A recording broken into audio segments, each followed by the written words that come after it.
You're listening to Navid Moosa of the Mindset Movement.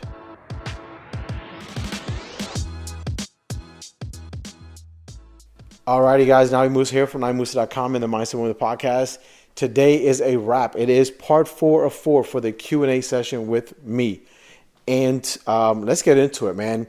We tie everything up and we put it in a nice little package in a bow for you. Hope you guys enjoy it. Maybe one of your sons to know in terms of business or something to avoid, or just a lesson learned generally. That's a good one.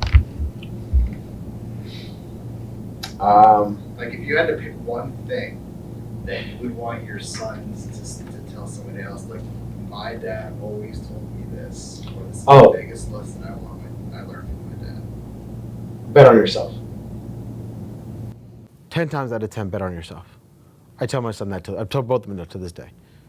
Bet on yourself. I don't care what you do, what you have. I don't care if you've got your closest friends who are there, who are telling you, don't do it. And they mean it out of the best out of their hearts. Don't do it. It's all this risk and stuff like that. Bet on yourself. And if they turn around and say, I told you so, they're not a friend.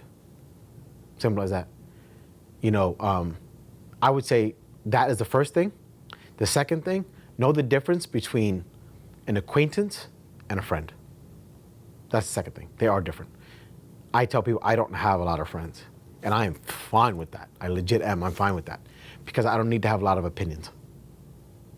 I don't. I have a lot of opinions. So acquaintances are a plethora. Plenty around, right? Stuff like that. So I would say bet on yourself is what the number one thing I would tell them to do is if you really, really have something good, then why the hell are you second guessing it? If you're second guessing it that you're gonna fail, then is it really that good? Right?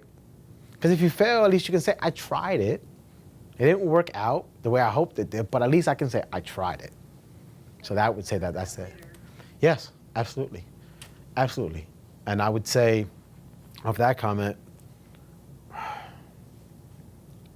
more than 75-80% of my clients are actually females who are married, who unfortunately want to do this, and the significant other just doesn't want to support it. And it's not that.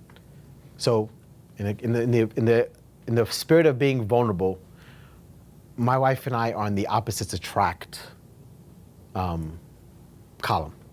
She's the yin to my yang, if you will. She's conservative, cubicle life. This is her all day long. She has no interest in what I do, could care less of what I do. That doesn't make her a bad person. To me, it did at first, because I'm like, how the hell are you not supporting me? But it's not that, and support is a really profound word. Here's why I say that. I have heard some serious, very, very daunting, negative, horror stories of people who their parents told them, you're never going to amount to nothing. I had a gentleman who told me his mom said, nothing good happens to this family. So this deal you're working on, it was first wholesale deal.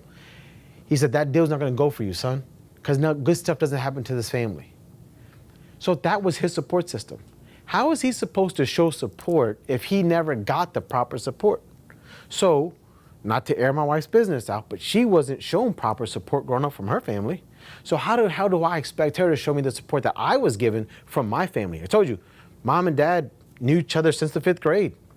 My mom and dad were together forever. They went apart when my dad died. That's when they got apart. Simple as that, right? So they knew only each other. So my support system is amazing. I'm very few people who can say that. I can't give you the broken story of, I don't know who my dad is. And I know who everybody is. I know a lot about my family, right? I know birthdays, all this crap. Favorite colors, foods, you name it. I know about my nieces and nephews, every last 22 of them, okay? And I can tell you honestly that it's hard when you are struggling in this business and we feel that we're alone. We feel that we have no one to talk to, and we feel that our significant other is not supporting us.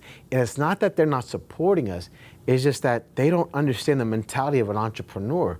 Their mentality is of the cubicle life, the W-2 world, and that's fine. We, as entrepreneurs, need to accept that and saying, okay, they didn't force me to sign up for this life, I signed up for this life.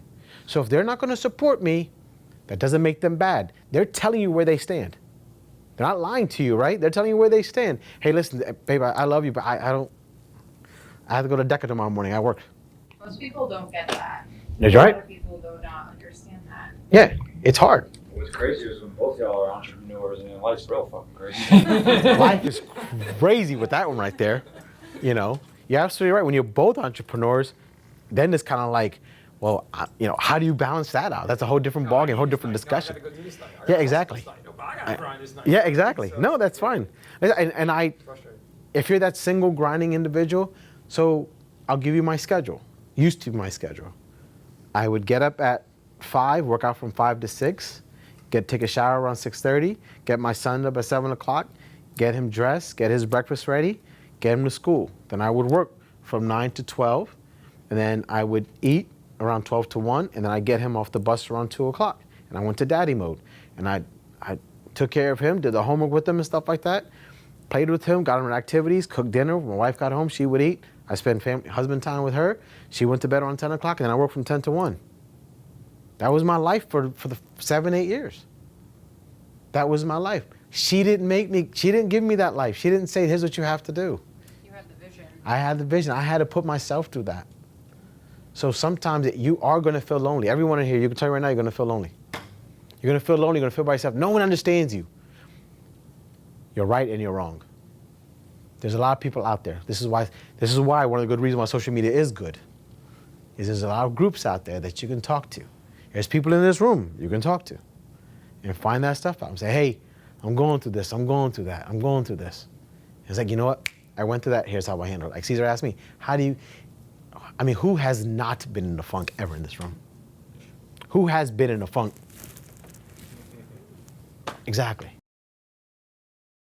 And that's it. That is a wrap. That is part 4 of 4. So remember, this on all was an 8-part series. We broke it up to 2 4-parts. We had a section where I spoke to a group of investors, both seasoned and aspiring, newbies if you will. And then at the end, we had a Q&A session. And no questions was off limits. So we did that and we wrapped it up today. So hope you enjoyed it. Hope you got something from it. And if you have any questions, don't hesitate to reach out. Any comments, good, bad, or indifferent, we're here for the criticism if that's what's needed for us to grow.